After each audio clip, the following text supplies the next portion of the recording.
All right, so welcome back to our discussion of Unit 4 Transoceanic Interconnections. This is topic 4.6 Internal and External Challenges to State Power between 1450 and 1750.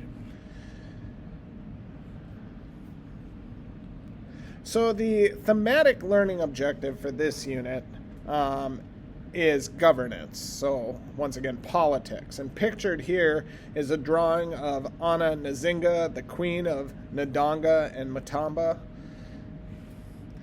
By the end of this lesson, I would like you to be able to explain the effects of the development of state powers from 1450 to 1750. Now, historically, state expansion and centralization led to resistance from an array of social, political, and economic groups on a local level. Enslaved persons challenged existing authorities in the Americas through organized resistance. So let's start by talking about the resistance across the world. Unit 4 has focused heavily on the rise and expansion of empires throughout the 1450 to 1750 time period. In this topic, we are examining the resistance to expanding state power. This map here shows the locations of many rebellions, wars, and resistance efforts across the world. We are going to explore each one in detail. The exception will be the rebellion of Tupac Amaru II, because that occurs in 1780, just after this time period. It is worth mentioning because the Inca resistance to the Spanish fits with this topic, but it will be covered in Unit 5 under Revolutions.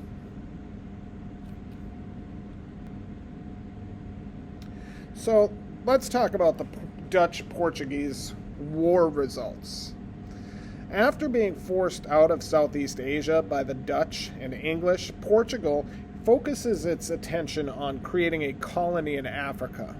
You may recall the Dutch-Portuguese War from the last topic, and take another look at the map here. The Dutch, they ended up with control over the majority of Southeast Asia, and the English helped the Dutch in this cause at times. With an established foothold in Africa already, the Portuguese turned their colony efforts there.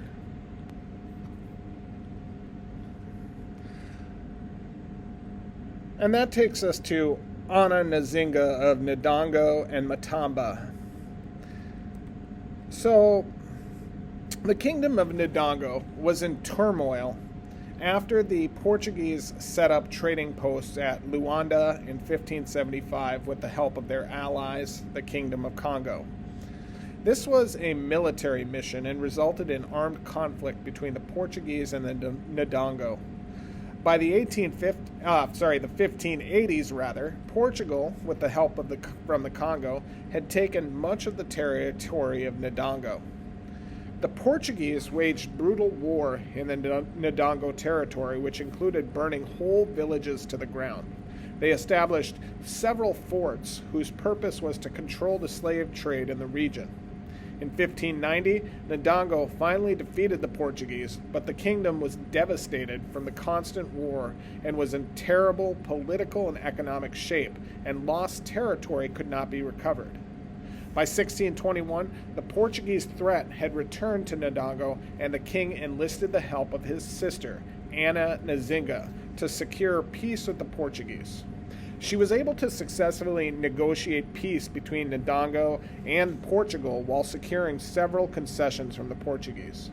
In order to secure this deal, she agreed to be publicly baptized in Luanda. When Ana Nzinga's brother, who was the king of Ndongo, died in 1624, Ana Nzinga rose to the throne. Years of conflict in various forms ensued with the Portuguese, and Nzinga expanded the Ndongo territory to include neighboring Matamba. She allied herself with the Dutch and ruled over Matamba, which remained at war with Portugal until 1650. Peace was negotiated, and Nzinga would go on to rebuild and strengthen her territory in Matamba. This is one of the important stories of resistance to the Portuguese in Africa during this time period. So as we look at our reading guide for this slide, The challenge to state power here was external resistance. So once again, check the external box. And that's going to take us to the Mughal-Maratha conflict. So in Unit 3, we were introduced to the Mughal Empire and saw their expansion into India. Akbar of the Mughal Empire, who reigned from 1556 to 1605, successfully expanded the Mughal Empire across northern and central India. Because the Mughal Empire was a Muslim empire and large portions of India were Hindu, Akbar took measures to ensure that Hindus would support his rule by abolishing the jizya tax. Now remember, the jizya tax is a tax on non-Muslim citizens. And he put Hindu officials in high-ranking positions within the government. Now fast forward to the reign of Aurangzeb from 1658 to 1707. And we see a general policy of religious intolerance come back to the Mughal Empire. Rebellions among the Sikhs, Rajputs, and the Marathas began as a response to the reinstatement of the jizya tax. We see destruction of Hindu temples and the expulsion of non-Muslim members of the government. The Mughal-Maratha Wars lasted from 1680 to 1770, and the Marathas, who were Hindu, successfully repelled the Mughals and maintained control of their own territory. Sambhaji, pictured on the bottom right of the slide, led the resistant efforts against the Mughals. This conflict, coupled with other conflicts facing the Mughals, brought an end to much of the Mughal control over India. So here, looking at your reading guide for this slide, the challenge to state power here was internal resistance. So make sure you check the internal box on your slide.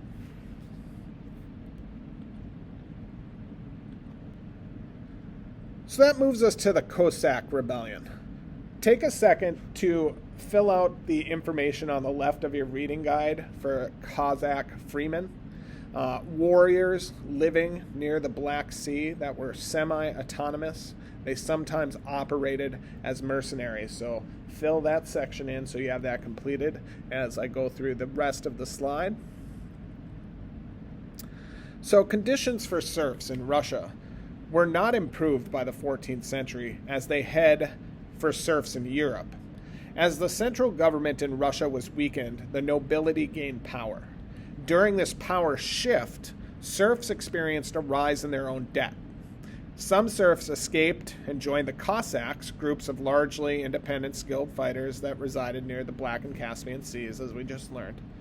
And the Cossacks sometimes fought for Russia in various conflicts in exchange for certain privileges. When Catherine the Great confirmed the nobles' authority over peasant serfs, this helped to stir unrest among the peasant class and the Cossacks. Over 50 peasant revolts took place during Catherine the Great's reign, and these culminated in the Pugachev rebellion in 1774. Yemelyan Pugachev was a Cossack who gained a large following of peasant serfs. Pugachev recruited serfs, Cossacks, factory workers, and priests. Pugachev's efforts were not taken seriously by Catherine the Great at first, but she later realized this was a real challenge to her imperial authority and worked to squash the rebellion. So let's examine the Mongol Empire and the Silk Roads. The peasant and Cossack rebellions during Catherine the Great's reign in Russia culminated in the Pugachev rebellion. Yemelyan Pugachev, a Cossack and defected ensign from Catherine's army, gained support of the peasants and Cossacks and promised the serfs land of their own and freedom from their lords. Most interestingly, Pugachev impersonated Tsar Peter III, who was overthrown by his wife Catherine.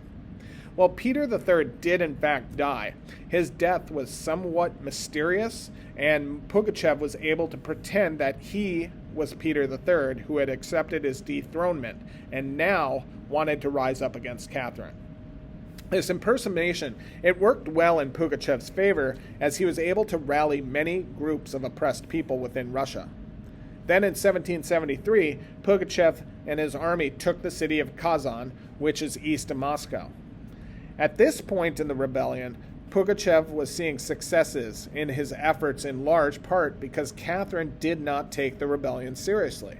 But by 1774, the threat was recognized and Catherine took greater measures against Pugachev.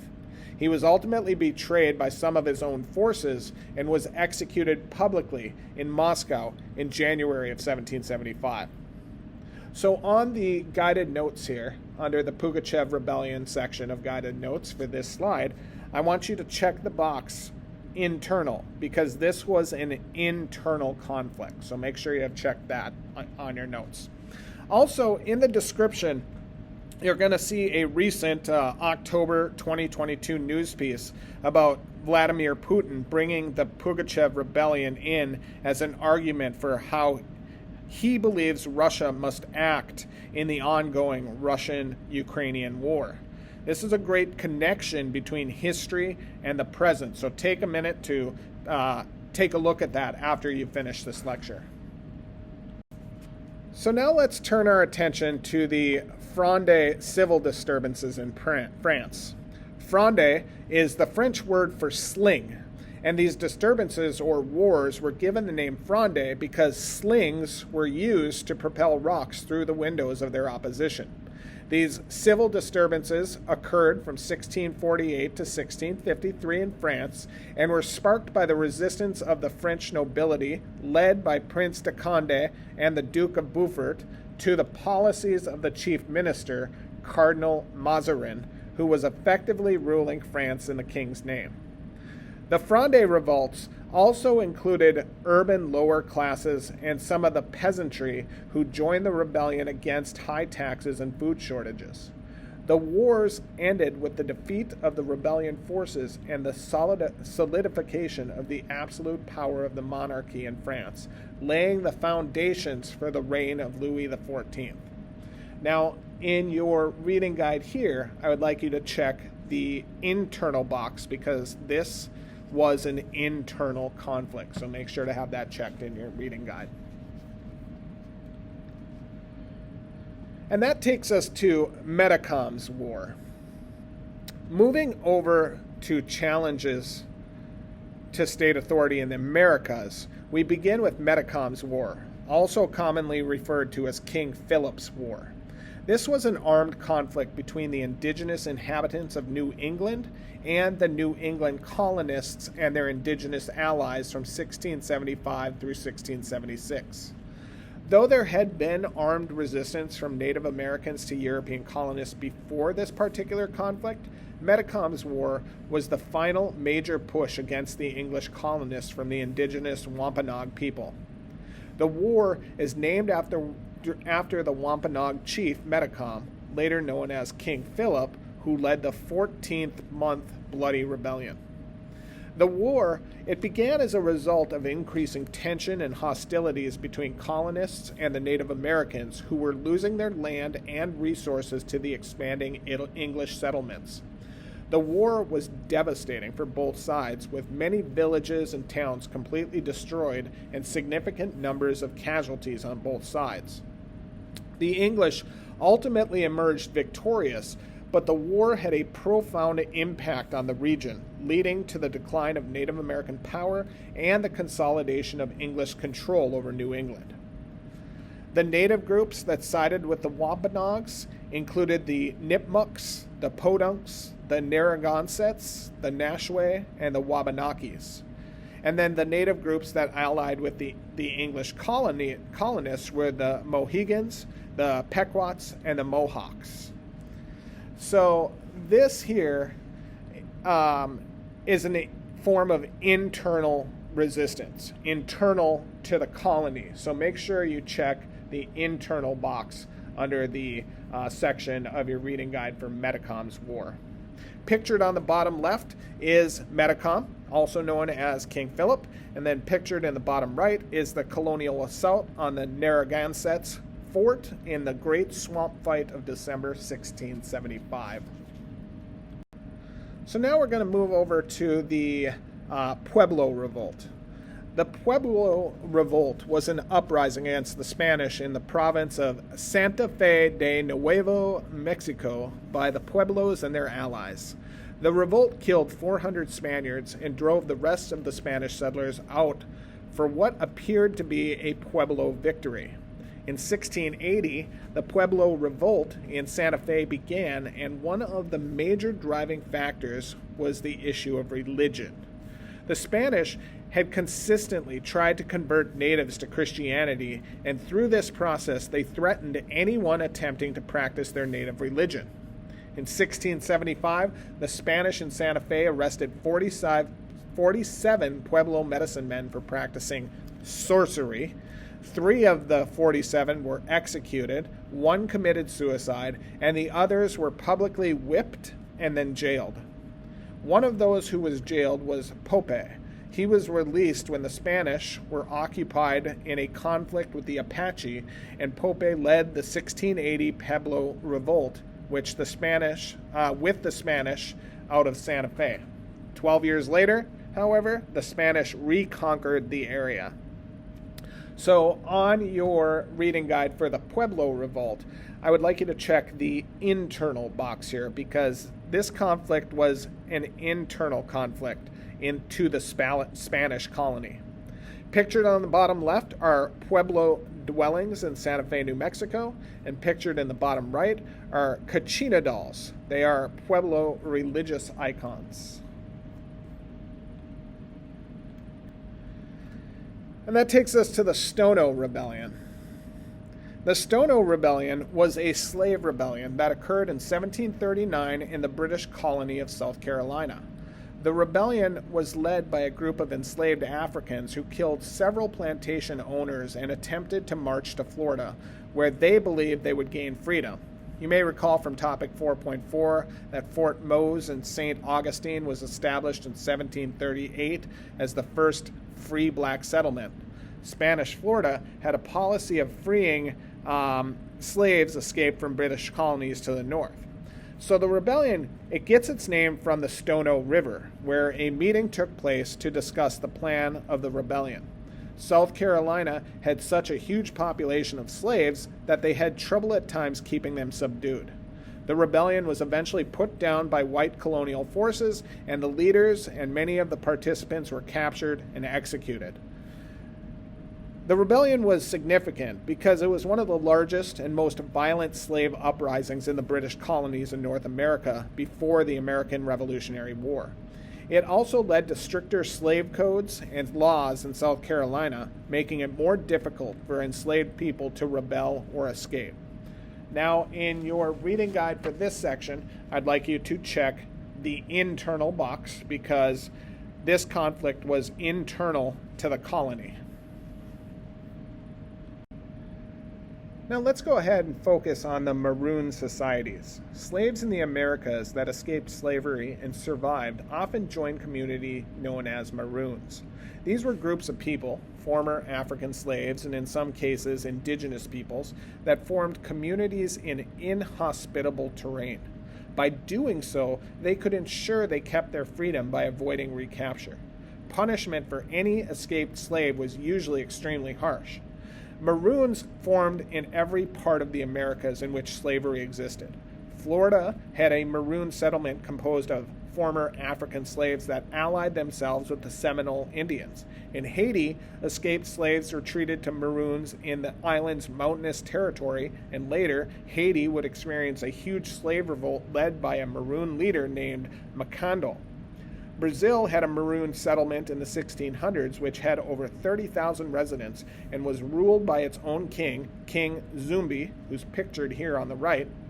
And in Jamaica, actual wars took place known as the Maroon Wars. More on the next slide. So let's examine those Maroon Wars a little more in detail. In Jamaica, there were 2 Maroon Wars fought between the Jamaican Maroons and the colonial British. The first took place from 1728 to 1740, and the second was from 1795 to 1796. We'll focus mainly on the first Maroon War here, When tensions rose in Jamaica and came to open conflict between the Windward Maroon settlement in the Blue Mountains, which are located in the center of Jamaica, and the new British governor, the Windward Maroons resorted to using guerrilla tactics in order to weaken the British, despite the Maroons having far fewer numbers and supplies for military encounters. A leader in this type of warfare was a woman known as Nanny of the Maroons, pictured in the bottom right. Fighting between the Maroons and the British dragged on for years, and finally in 1739 the British government realized they could not defeat the Maroons, and a peace treaty was signed. However, part of the treaty required that the Maroons recognize the institution of slavery on the island. The Second Maroon War involved a different group of Maroons, as the aforementioned Windward Maroons remained neutral because of their peace treaty. The Second Maroon War in Jamaica resulted in the surrender of the Maroons.